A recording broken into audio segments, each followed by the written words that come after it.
Now, while most people did all they could to get out of Sandy's way, there is at least one man from the capital region who ran into the storm. Although that's not really doing it justice. As Jerry Gretzinger explains, Ryan Torn actually flew right into the heart of the storm. Late last week, a group of scientists boarded this plane. Their destination was a place in the sky, an area over the Atlantic, known to the world as Sandy. For me, it was the first time that I ever flown into a storm.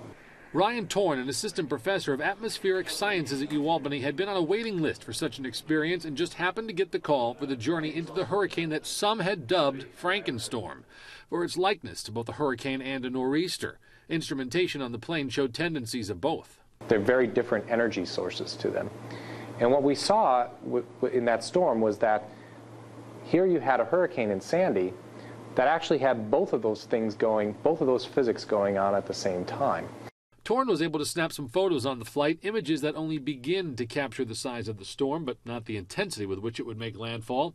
They had expected a rough ride. The expectation was it was going to be very turbulent. We were going to be strapped in to seat belts. Couldn't get up and talk around with some of the other scientists on the flight. And it ended up being a very short period of turbulence on the flight. He says the flight home afterwards was significantly worse. There were actually several people sick on the aircraft.